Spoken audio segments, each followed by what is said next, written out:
Welcome to the Truth and Grace Counseling Podcast. Truth and Grace Counseling exists to provide clarity from a biblically informed perspective in order to help individuals engage life faithfully. Let's go. Hello, and welcome to episode 5 of the Truth and Grace Counseling Podcast. On today's episode, I chastise all of you audio-only listeners. How dare you not see my new merch that's in the background? You better get on video.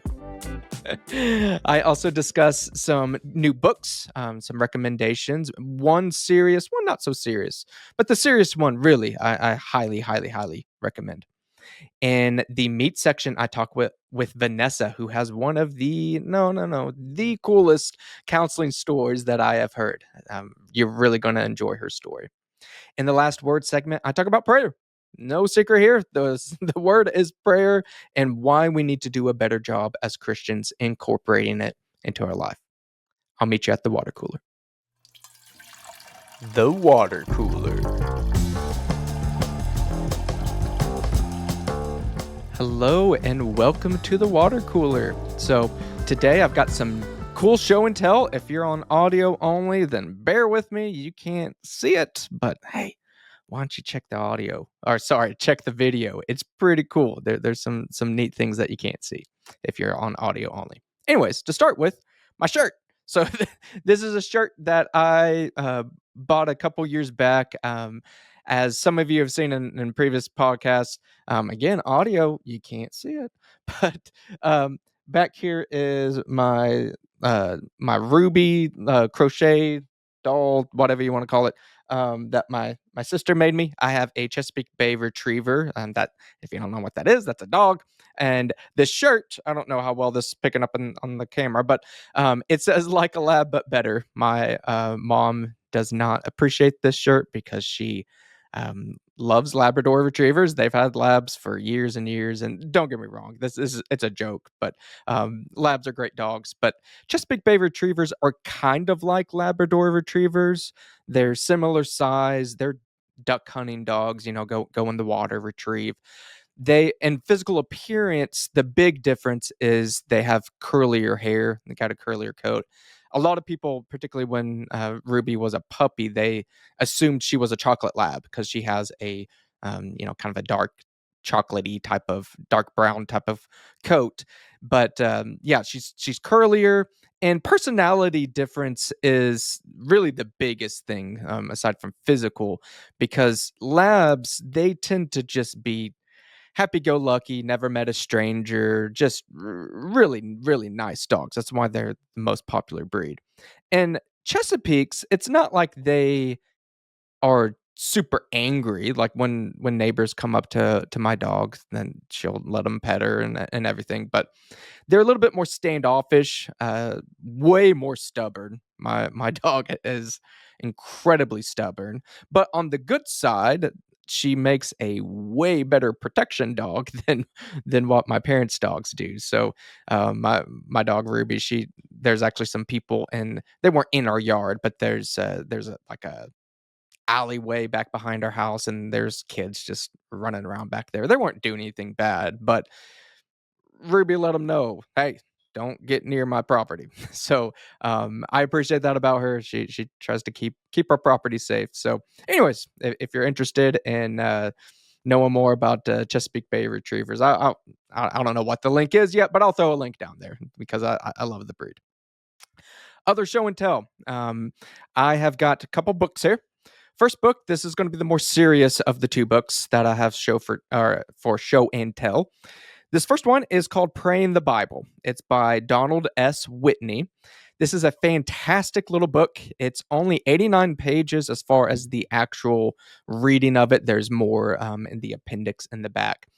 Very, very helpful for those of you that are listening that are Christian, which I know this is a Christian-based counseling practice, so most of you probably are Christian. But if you are struggling with incorporating prayer into your daily routine, or just struggling with that discipline, and I'm not pointing fingers at you, I'm pointing fingers at me, that I struggle with this. Oftentimes you start with good intentions and, hey, I'm going to pray about XYZ, and you kind of get lost. Your thoughts go off, and you just don't have good structure. That's where this book is so incredibly helpful. And I've got this in my good stuff section of the website, truthgracecounselingpodcast.com. But honestly, again, I'm not a good salesman, but honestly, you don't have to buy this book. The biggest takeaway from this is, instead of just using your mind and where your mind kind of takes you as the source of your prayer, says to use the Psalms. So in fact, feel free to pause this podcast and go give this a try. Read through Psalm 1. It's a pretty short psalm. And the instruction is basically read those verses. And if things come to your mind to pray about, then pray about it. If that verse or that chapter, if anything doesn't come to mind, then keep going. But what's so powerful about it is you're going to pray about similar things that you would have prayed about anyways, but it gives you biblical wisdom and biblical language to use as the basis of those prayers. And the book does a good job of trying to segregate using the Psalms and scripture as a prayer source and as a study source, because when you're studying it, you don't want to inject yourself into the word, because you might be misinterpreting some things. But as a prayer source, you're just using biblical wisdom, biblical verbiage for your prayers. It really, I try not to be too hyperbolic, but it's life changing in that sense of changing your prayer routine, because you will never again run out of things to say in your prayer life. It's incredible. So highly, highly, highly recommend not just this book, but praying through the Psalms, praying through scripture, using that as your basis for your prayer life. I guarantee you it will change. If you're a Christian, it will change the spiritual discipline of prayer in your life. Absolutely. Second book, this one I got for my birthday. As mentioned in the last podcast, I had a birthday recently. This is not nearly as serious. This is more of a for fun type of book. I'm a big fan of the Babylon Bee. I use them as just a kind of an antidote to the craziness of the world. And this is kind of an aside here. Often those on the right, as have said, I have been pretty open about being conservative leaning. So often we hear these news stories, what the president has said recently or whatever, and we're like, oh my gosh, the world is awful. We're all gonna die. It's terrible. And don't get me wrong, there's a lot of truth in that. But what leads from that type of mindset is just inaction, feeling depressed, feeling down. And that's what I like about the Babylon Bee, is they're still pointing out, yeah, there's bad stuff. And their kind of sister side, or whatever they call it, not the bee, points out a lot of these real stories going on, and they're serious. I'm not saying to just not pay attention to what's going on in the world, but what I like about the Babylon Bee in general is they kind of poke fun at stuff. So they're giving social commentary, but still having fun while doing it. So I just really appreciate that. Sometimes we need to not be so serious, like the Joker. Why so serious, right? Sometimes just having a little bit of fun, and that keeps you invigorated. It keeps you going by seeing kind of the silliness of life instead of just being down and depressed all the time. So that huge, long winded introduction aside, this book, as you can see, again, audio, what are you doing? You can't see it, is The Babylon Bee Guide to Democracy. And in the kind of subtitle there, how to flawlessly rig elections, bribe any politician, and crush your political enemies for good. It's This is, as you can tell from the title, very tongue-in-cheek, just kind of silly. I'll just kind of thumb through just a quick page. You can see there's just all sorts of illustrations. I mean, goodness, I just pulled it, and that's a picture of Judge Judy. So we're not looking for serious political commentary. It'll have little charts and things like that. Anyways, just really witty. It's kind of a funny type of social commentary on our political system. But anyways, worth your time. I'll include a link down there as well. In fact, I don't even have this up yet, but I'll include this in the good stuff section of the website, just because I think we need more humor Christians, conservatives, again, we there are serious things, and I want us to address serious things. My guest today, Vanessa, she talks about very serious issues that she's gone through in her life. But we don't want to just stay there and stay in the serious mode and not ever have any fun. So this is fun. Don't take this as a serious political commentary. It's just some goofs, some laughs. So worth your time.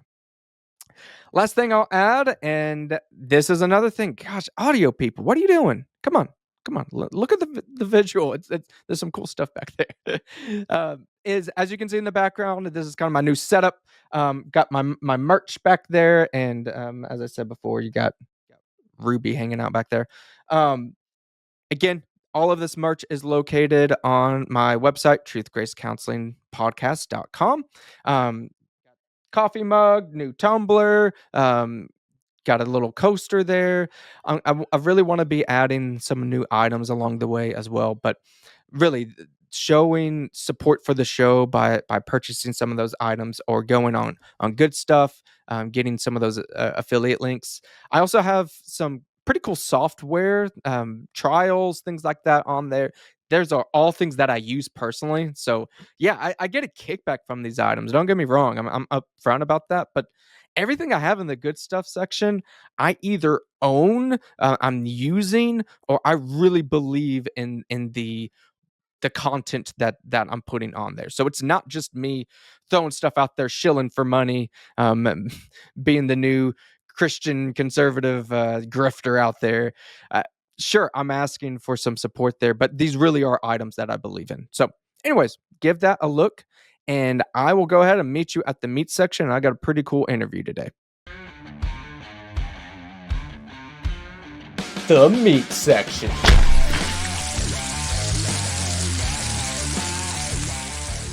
Today we have a special guest. We have Vanessa Londino. She grew up in New Jersey and attended the Tisch School of the Arts at New York University. She majored in music and theater. She later moved to Tennessee and attended Trevecca Nazarene University, where she received a master's in counseling. She has been in private practice for 6 years, practicing for 12 years total. Her specializations include identity issues, healing from spiritual abuse, and the integration of the holistic self. So, Vanessa, it's great to have you on today. Thank you. Good to be here. Great. So, uh, I include this with everybody. We kind of have it's a serious podcast, but still a little lighthearted. And I named this the meat section just because it's the Yeah. main part of the podcast. So, starting with that, I ask all my guests, what's your favorite kind of meat? I like a bone-in ribeye, medium. All right.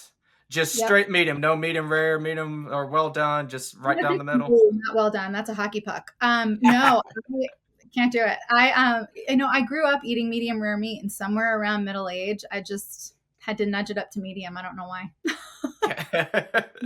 Gotcha. I, Bone-in. I'm definitely I'm definitely a medium rare guy myself, but I can respect medium. I'm with you. Once you get to well done, I No. can be friends with you, I guess, but not Yeah. on your meat selection. Yeah, I probably can't be friends with you in that case. Fair enough. Fair enough. So we are both licensed professional counselors, right? I Right? was pretty sure. I was trying to remember because I have other counselor friends that are social workers or whatever. But tell me your journey. We all have a counseling journey. That what led us here. So tell me what led to you being a professional counselor. Yeah. I remember being in graduate school, and a guest lecturer came to one of our classes and said, no child grows up and says, I want to be a therapist. Like, all therapists have stories. So mine is similar to a lot of therapists. I think I grew up in a really dysfunctional family, and we were sort of long on love and short on emotional maturity. My parents were, I think, overwhelmed. There were a lot of kids. I'm the fourth of four. So my mother was an immigrant from Colombia, South America, and my dad was second generation Italian. And, survival was the name of the game. They didn't really have an understanding of emotional health. They certainly didn't know that you're supposed to feel your feelings and express them emotionally. So in my family, Feelings were felt and then acted out. So it was, Colombian and Italian. There's a lot of hot blood. There was a lot of explosive fights. There was a lot of screaming. And both of my parents had trauma on both sides of their family that they unknowingly, certainly unintentionally passed down. They passed down their trauma. They passed down their coping mechanisms. I think they did better than their parents, but there was no healing. There was no understanding of mental health. So I grew up in survival mode. I had every kind of emotional PTSD. I had some physical PTSD from physical abuse. So, it's just that dysfunctional family system. I was the youngest child. So I played the mascot role with my mom. Well, with my whole family. I think I was in a lot of ways my mother's hero. I was like her trophy child, and I was my dad's scapegoat. So a lot of yelling, a lot of blaming, a lot of getting out his frustration, and I think just being overwhelmed with the family onto me. And they sort of created the system that wound up overwhelming them unknowingly again. And so I grew up and sort of adopted those roles. I understood that my value came from my performance, and I was really hard on myself, which is the scapegoat role, but I had a ton of anger. So I go to NYU and I'm having a lot of success, and I'm booking commercials and television shows and movies, and I'm, working off Broadway on stage by the time I'm a senior. So I'm doing really well, but there's this double life that I'm living. On the outside, I'm this, sort of shining star of a performer. And on the inside, I'm deeply insecure. I lied just as easily as I could tell the truth back in those days. So I joined a campus ministry. I grew up Adventist, Seventh day Adventist, if you're familiar with that tradition. Mhm. So Mhm. lots of rules, lots of structure. And I think that worked really well for my parents. I think they wanted rules and structure. But I didn't remember, and I still don't remember ever growing up learning that God loved me. I knew that God was watching me, and I knew that God had standards and expectations of holiness. Just keeping it light, for a 7-year-old, that was kind of intense. But I didn't know that, like, I was loved. That wasn't part of the theology that I was taught. I was taught that you owe God this obedience. So I go to NYU, and my first year, I basically went hog wild. I don't think I went to church maybe one time my freshman year, but I got, drunk every weekend. And, I'm living in Manhattan and I'm 17 years old. So use your imagination. And then the beginning of my sophomore year, I'm feeling really guilty. I'm like, oh God, I don't want to spend another year like that. So right around that time, I got invited to this Bible study in my dorm room. And so I go to that and I join this campus ministry. And long story short, it turns out to be like a Christian cult.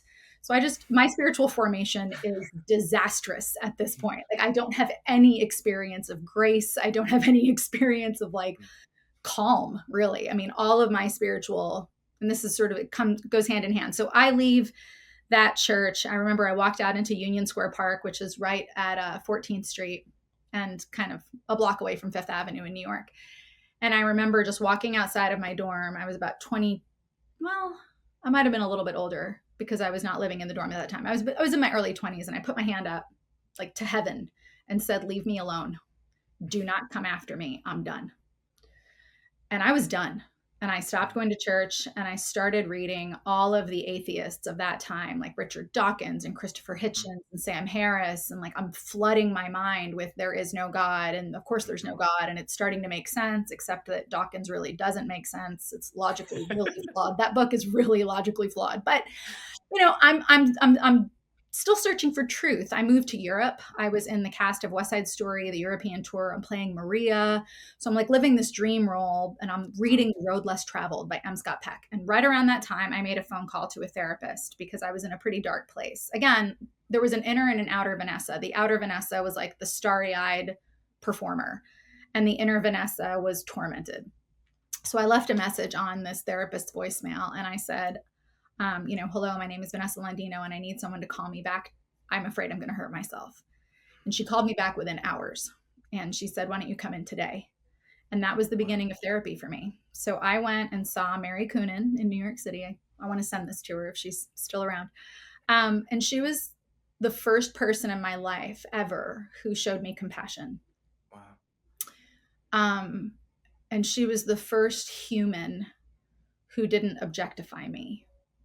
There was a lot of narcissism in my family growing up. So there was just so much objectification. I was not a person. I was my mother's trophy. I was Mm. the reason she was succeeding as a mother because I'm this bright star that's going places.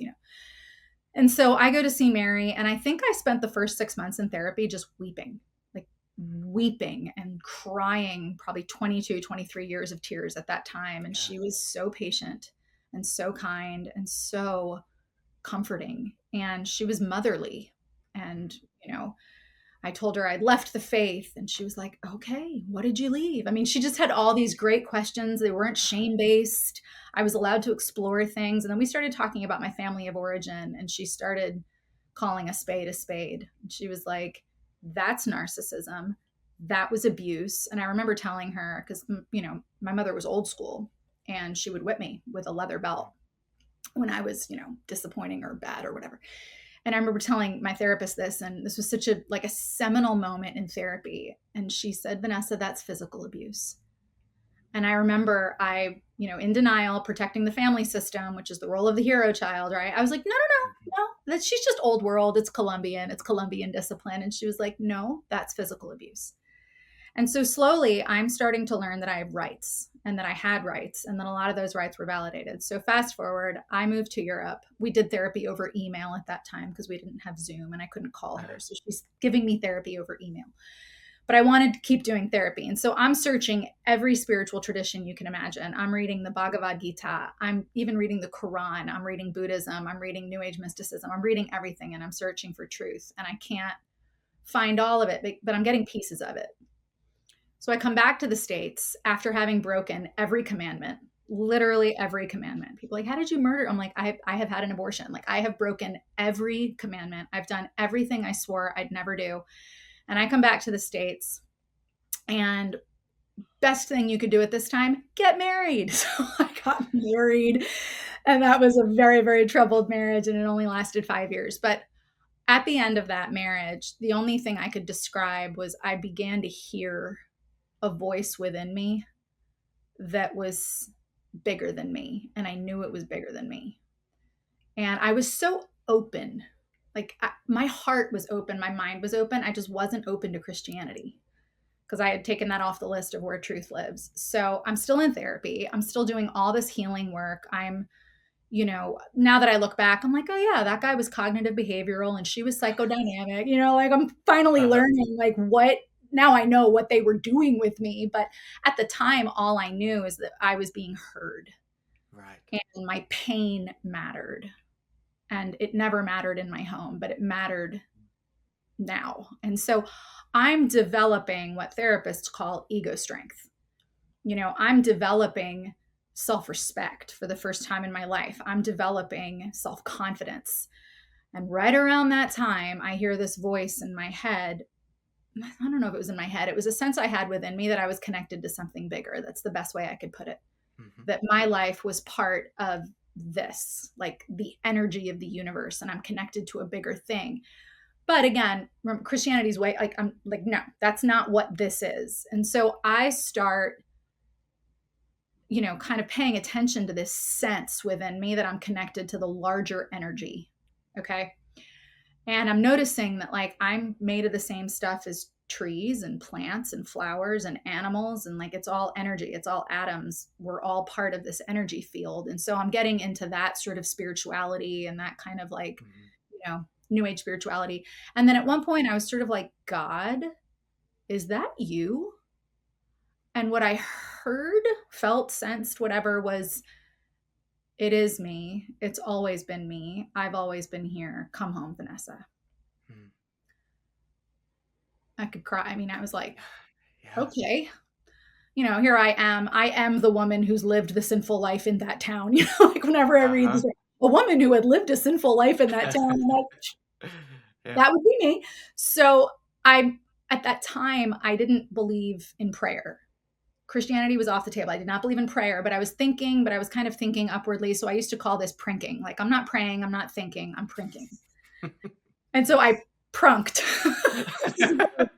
I prunked.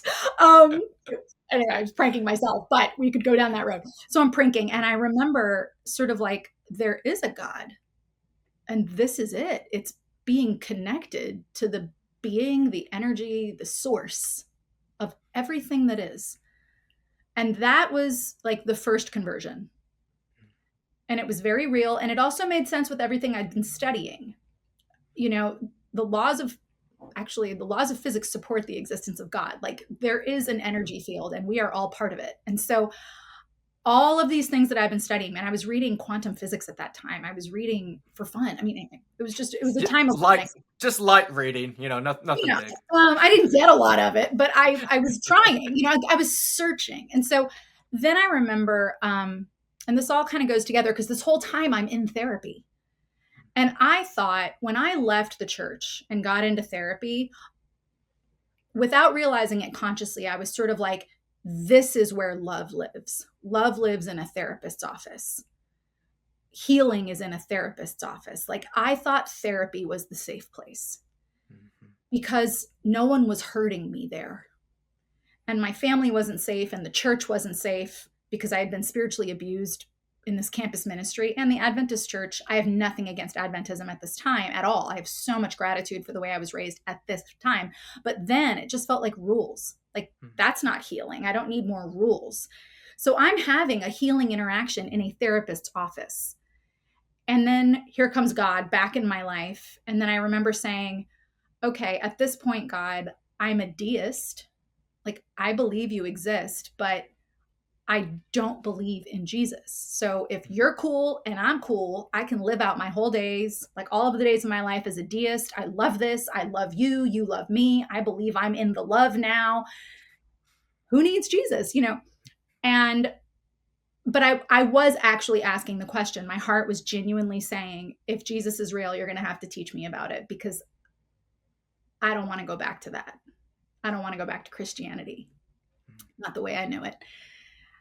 And what I heard, again, sensed when you're in communication with the divine, it doesn't work in the five senses all the time. But what I sensed was go back to the Gospels. And so I opened John, which is probably still my favorite gospel. And all the old condemning voices start up in my head. Like I'm reading this and all I'm reading is you're not good enough. You're not worthy to be his follower. Jesus would never even spend 1 minute with you. Like all of the old condemning voices are, and I shut the Bible, I slammed it shut. And I remember this day so well. I was like, I can't do this if I can't read this. Give me new eyes. And I opened up to the same page again. It was John 4. It was the woman at the well, who I totally relate to. Yeah. And it was like the words were jumping off the page. Like I've never been able to forget that day reading the Bible. It was like I could see the spiritual truth in it. I was understanding things that I had never understood before. And that was the day that started my conversion as a follower of Jesus. I was already like on board with God, but I, again, had rejected the church and the faith. And then as I kept reading and kept reading his words over time, all of the tidbits of truth that I had found along the way in all of these other books and sources, they all contain truth. What I realized is Jesus is the culmination of them. Jesus is the holder of all of it. Like Jesus is the speaker of all truth. And I was like, how did I miss this? It's all here. It's all in one person, you know? Yeah. And then connecting that as like the incarnation of God and giving us the secrets of the kingdom and the secrets of just the ways of life and the secret of who you are as a person. Like all these mysteries are being revealed, and then they were being revealed to me. So again, this whole time I'm in therapy, but therapy feels like the healing place. And now I'm getting converted over here. And then finally, I had dinner with a couple who were like incredibly strong Christians. And also I trusted them because they were therapists. I had to have both, right? And I remember her name is Sherry Tilley, and she's one of the most magnificent teachers and one of the most humble humans I've ever met in my life. But I remember having dinner with them at my house in Nashville. And I told them this whole story in whatever version I told them then. And I remember she said to me, Vanessa, this made me cry. She said, God will never abuse you. And like, that was the moment that I realized that I can do this and be that. And I needed that whole thing to come together before I could ever become a therapist. So that by that time, I'm in graduate school and I flew through graduate school, three class. I mean, I tripled up on my curriculum flew through, got licensed, opened my private practice. And a supervisor, I'll just sum up this part of the story with this. A supervisor said to me very early on in my training, he said, Vanessa, you don't sit down with therapists, like you, as in you, Vanessa. He's like, you don't sit down with clients. That's not what you do. You sit down and you battle the darkness. And I would say that's true. And I would say that the reason why I do and I want to and I'm energized and I'm called to is because I've battled it in myself in very real ways in a therapist's office. I mean, therapy was the safe place for me for a long time. So that's how I became a therapist. What an incredible story. I've asked this question not just on air, off air with different counselors throughout the years, and that offhand, anyways, that is the coolest story I've heard, bar none, of Yeah, that's the cool. counselor story. And Yeah, it's got a lot of elements, doesn't it? what what's so neat in my mind too is my practice name, Truth and Grace Counseling. Like that's your journey. You you Yes. you had to you had to get truth, and I think you had truth in your life when you were younger too. But Yes. There was no not grace. exactly. The grace, it's not an either or Mm-mm. concept. They have to be together. Yes. That is the gospel, Yeah, is the truth and grace. It's that's right. both. Yeah. And then you just throw the counseling part in there. Man, I just need to throw you and put my logo on you. It's like that's it. That's what I'm trying to accomplish by that name. That is a No, that's wonderful, awesome. wonderful story. That's Um, awesome. so I think we connected. I can't remember the exact tweet, but it was something in the gender space. That is the hot topic of the day. I think it's going to be the cultural just issue that we're going to unfortunately look back, as other generations look back and look at slavery, things like that. I think that's our generation slavery is just I do too. I think it's our generation's lobotomies too. Yes, yes. So after your incredible story, and clearly their mental health can be more than just making you feel better. It can be extremely powerful. Mhm. What is wrong with mental health right now, and what can we do to fix it? Oh gosh. Sorry, I thought my phone was off. Let me turn it off. Yeah, what's wrong with mental health right now? It's not supporting health. That's what's wrong with mental health right now. Um, so I'll answer a couple of things. Yeah, we connected on a tweet about the movement that is happening right now, the transgender moment, the transgender movement, whatever you want to call it. And again, this kind of, I don't want it to be too self referential because I think these themes are universal, but it's self referential in the sense that I lived this. Okay. I know that for so many people in the church, in the faith, and who have left the faith because I've done it, some gods need to be left. And if you believe in a God who loves you unconditionally, stick around. But if you believe in a God for whom you have to perform, if you believe and you were taught that God is punitive, condemning, scary, um, anything that inspires fear, that God needs to be left. And I needed to leave that God to find God. And the problem that I have with this ideology stems back from a conversation I had many years ago. And I was at a restaurant in Baltimore. And Baltimore is the home of Johns Hopkins, and Johns Hopkins is the seat of gender transition surgeries. That's sort of where they started and the institution that's really promoted them, even though the head of the psychiatric department at Johns Hopkins believes that gender dysphoria is a mental disorder. But Johns Hopkins, as an organization, supports surgery for gender transitioning. And I sat next to someone at a dinner party who was a trans man, is a trans man. And I truly adore this person. This is a soul who is warm and instructive and strong and I have a lot of respect for the research that they do. Uh, she does, because this was a biological female who transitioned to a man.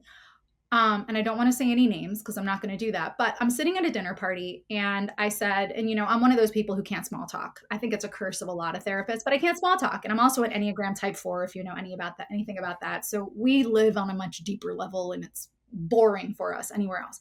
So I turned to Will, which is, her adopted male name, and I don't know her female name. So I said to Will, can I ask you a question about transitioning? Yeah, yeah, totally. So open, so willing to talk about it. And I said, just what happened? When did you know that you wanted to go from being a biological female to a male? And what came out of Will's mouth was, oh my God, I just hated my breasts and I hated my body. Like every time I looked in the mirror, I just hated myself and I hated my mother. And there's all of this hatred spewing out of Will's mouth.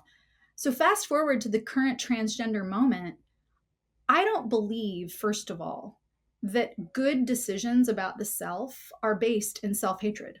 I don't think we come to good conclusions based on any kind of self hatred. I don't think we make good decisions from self hatred. And yet, this is what I see in the transgender population at large is a self hatred until they transition. And then they believe that if they transition, they will be loved. And this leads me to the spiritual component. I do not believe that the love of God is conditional. That has not been my experience, nor is it my theological belief about the nature of a God who is love. That love is not conditional. So if God loves us unconditionally and we are to love ourselves the way God taught us what love is, our love for ourselves should be unconditional. And what that means is I don't have to take hormones and I don't have to transition to anything to love myself. So my view of the self is much more holistic. It's much more integrated, that if there are areas of self-hatred in the self, and we all have them from time to time or permanently, until we resolve them, those should be addressed psychotherapeutically. Those should be addressed with love in a therapist's office rather than on an operating table. I don't think a surgeon is the answer for self-hatred. That just doesn't make any sense to me at all, because I know what it is to hate yourself. Now, I've never had, body dysmorphia to the point where I've wanted to do anything drastic to change my body. That's not been my journey, but I know what it's like to hate yourself so deeply that you want to take your own life. I know that place. I've been in that place. And I also know that the antidote to that is not in a pill, nor is it on an operating table, nor is it a synthetic hormone. It is in learning how to love yourself. And Christians really don't do this very well, to be honest. I know a lot of Christians, most of them, who can be very self-loathing. It's sort of like, have you encountered the unconditional love of God if you hate yourself that much? And so I'm working with Christians. I'm working with people who do not identify or believe the tenets of the Christian faith. I'm working with anyone toward self-love, toward a healthy, robust love of the self, the knowledge of the self, the ability to be compassionate with the self. This is the will of God for us, that we would not live in self-loathing. There's nothing of God in that. And so when I look at the transgender community, that's really the issue I see, is I don't believe anything should come from self-loathing. Also, and I'll just say this about it, what mother gives birth to a baby and holds the baby in their arms and says, "You are so perfect. You are perfect in every way. You are perfect just as you are, unless you were born in the wrong body, and then we're going to give you hormones for the rest of your life and cut off perfectly healthy body parts." Like, how is that love? It's None, not. none of that makes sense to me. And that's the spiritual issue. Logically, I've got real issues with this as well. And this has to do more with like a psychological construct, because my question as a therapist is, if you believe you are the other gender, what part of you believes that?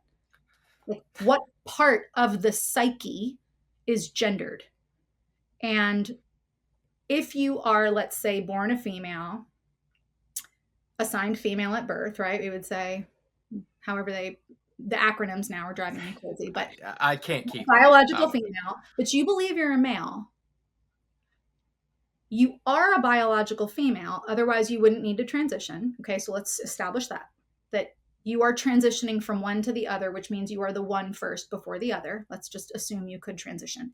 If you are not the thing you want to transition to, how do you know what it feels like to be that thing? Aren't you then just imagining what it's like to be a man or imagining what it's like to be a woman because you are not one? And if you were one, you wouldn't need to transition. It's like the logic doesn't work for me. No, no. So, all of those things together. Now, I'm coming at this not from a place of judgment. I'm coming at this from a place of compassion because being in confusion is very painful. It's Yes. painful. And so, when I'm working with a client and I have who identifies as trans, I'm trying to understand like what part of you identifies this way. And also, what do you imagine it's like to be the other gender? What would that do for you? What do you imagine? What part of you would be expressed if you were a male and you're a biological female, or if you're a Mhm. female and you're a biological male? And then we might work on holding both the masculine and feminine within the self without needing to codify our entire identity around masculine or feminine. Yeah. Because if you look at trans people, they are very typically the stereotypical embodiment of Yes. gender. Yes. They're sort of becoming a stereotype. And I'm like, can you hold, for example, if you're a biological female, the masculine traits within yourself and express them? I mean, I am a very feminine woman today, but I've been known to throw on a pair of biker boots and I can be extremely masculine in my personality. I can be decisive, I can be directive, I can be downright bossy. I'm very self contained. I'm a leader. I mean, I've got all these masculine traits. I've also got a Mhm. lot of feminine traits. So, can we hold both? Which Yes. I believe is like God. God is the mother who wants to pull her chicks, right, to herself. Jesus says this. And then also the Father, who is the teacher and the guide and the protector. God contains what we call masculine and feminine traits, but that's because all of that exists in God alone. All of that in perfect harmony and balance, the nurturing and the strength, the compassion and the decisiveness. Like all of that is part of the character of God. And so being created in God's image, of course I hold both. Of course you hold both. And we can hold both consciously without believing we have to be a male or a female to represent that. Yes. And I think it's excellent that you have approached this in different perspectives because I think we're more quick when we see the Lebs of TikTok video or whatever that pops up of hitting the logic, which I think it's pretty quick to point out the logic. Not that that's invalid to point out. I think it's important, but I've got two. Well, I've got two little ones and another one on the way. I've got a 3-year-old girl, and now Congratulations. thank you, and a 1.5-year-old boy, and then another boy that will be born August or September. And not that you have to have two of each gender to, or one of each gender to know the differences, but very clear which one's the girl, which one's the boy. It's not, it's really not complicated. But going from that in the therapeutic angle, kind of that psychological angle, that's really important because I can sit there if I have a client and say, no, you're a boy. Like I can do that. But if they truly believe, if he truly believes he's a girl, then me just saying, hey, you're a boy, that's not going to do anything. That No, it's not. And I just going to don't reject think, it. specifically for therapists, I don't think it's our job to tell people who they are. I think it's our job to get the obstacles out of the way. Hmm. And for me, I mean, that's just how I practice. And so one of the ways that I think we can work with gender dysphoria um, is to validate the pain Yes. that our clients are in. And then also at the same time, like we can hold the validation of pain in one hand, but we also have to hold rational thought in the other. And one Yes. of the things that I share with clients who present with gender dysphoria, and I've worked with them, is you're going to need your rational mind for a lot of decisions in your life. Like you're going to need your rational mind to buy a car. You're going to need your rational mind to choose a career, to work. Like, you need a rational, critical thinking brain for a lot of decisions in life. And so often what we're in gender dysphoria is full on emotional reasoning, which is I feel, therefore it is. And Mhm. that's dangerous because Yes. your emotions are important. I just did a podcast on this myself. Your emotions are important, but they do not dictate truth. They dictate, or they reveal how you're responding to your environment, but they do not dictate truth. And so we have to be able to maintain, and this is outside of, I think, a religious sphere, a critically thinking mind. Like, that's really Yes. important. You have to be able to think critically to live life. You You know can't that. be emotionally reasoned all the time. Yes, there's a couple of go-tos as therapists. I think we all have some of those go-tos that we use with a lot of clients. That one, I really approach most things from a CBT type of perspective, not fully, but instead of going too in depth with every patient, I give them a quick course of is it true and is it helpful. That's kind of my quick negative thought way to get around that, because if it's not both of those, then that's probably not a thought we need to keep in our head. But Yeah. the true part is important. I can say, hey, I'm the best cook in the world, but if I'm awful, then it's not true. That's Yeah. not helpful. We have to have the true component. That other go to I go with is your emotions are a tool. They're important. You better not ignore them, but they are a tool. And sometimes that tool is not the right tool for the right job.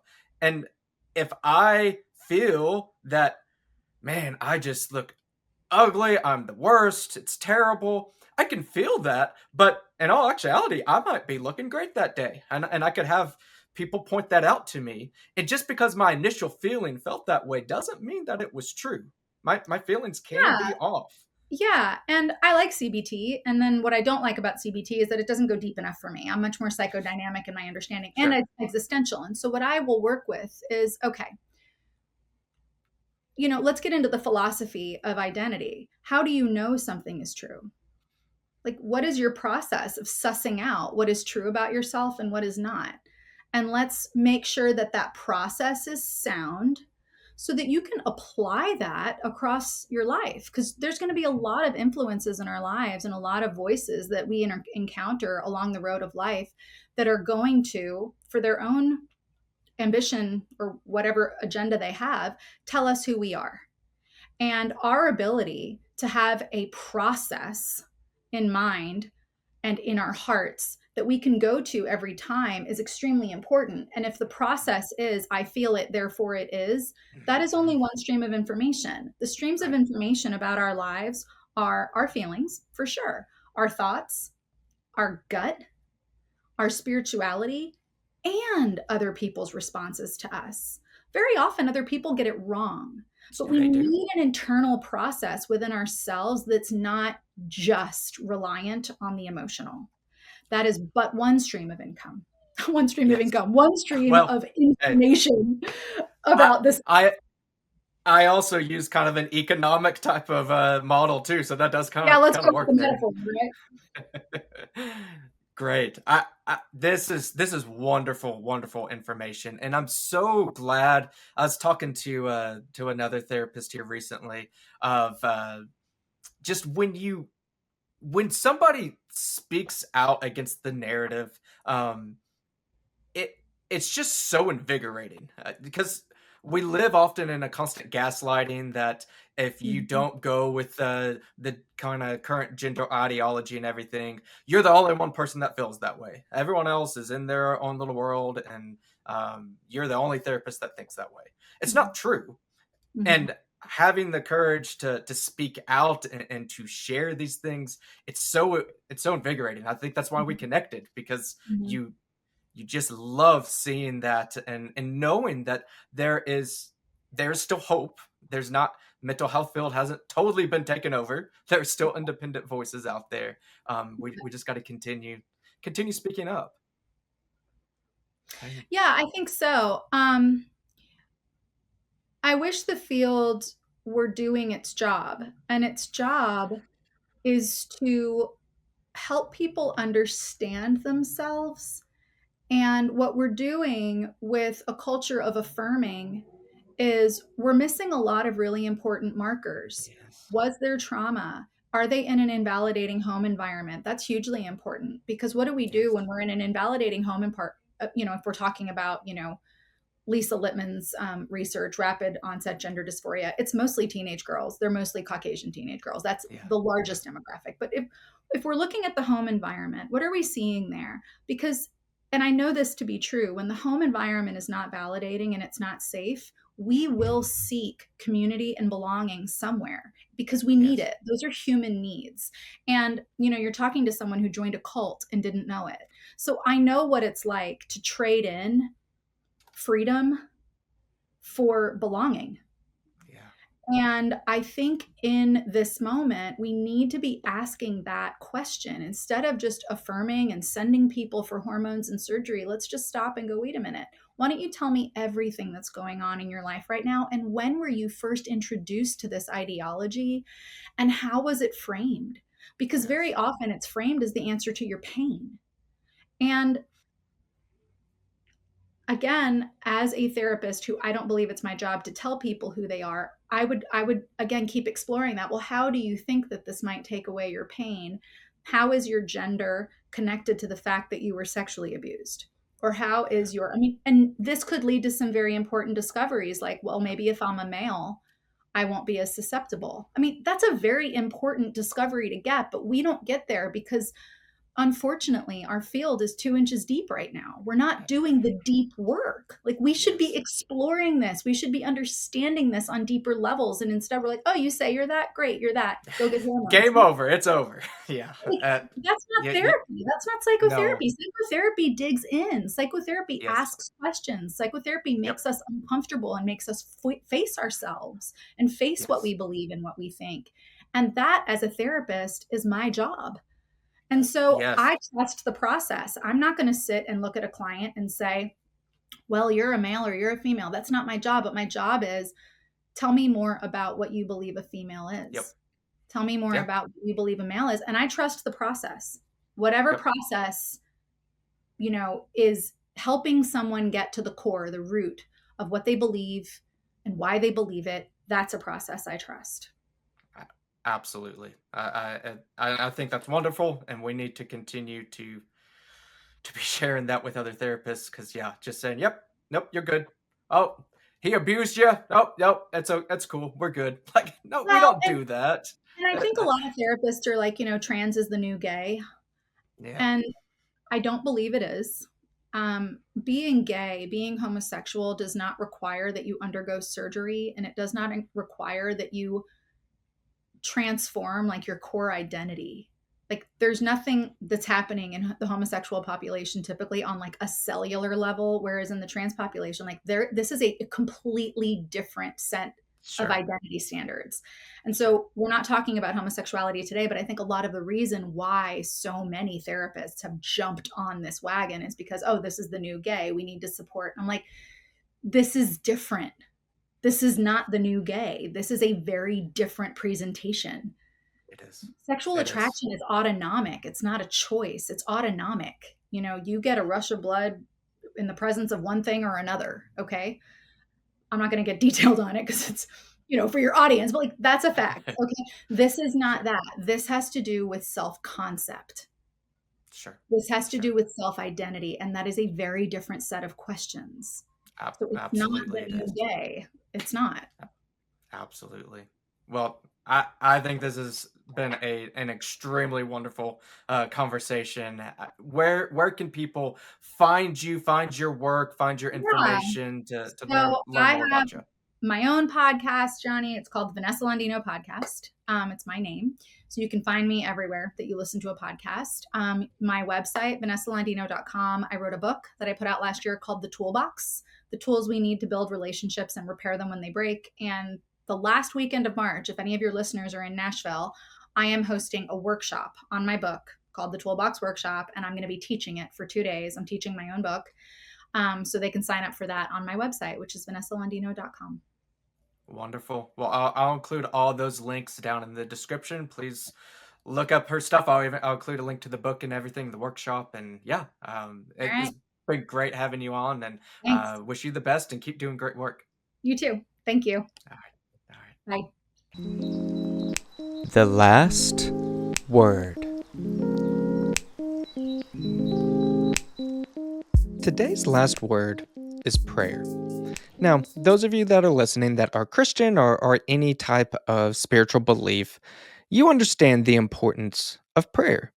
Prayer is a way that we can directly communicate with God. And if you break it down and think about that, how incredible is that?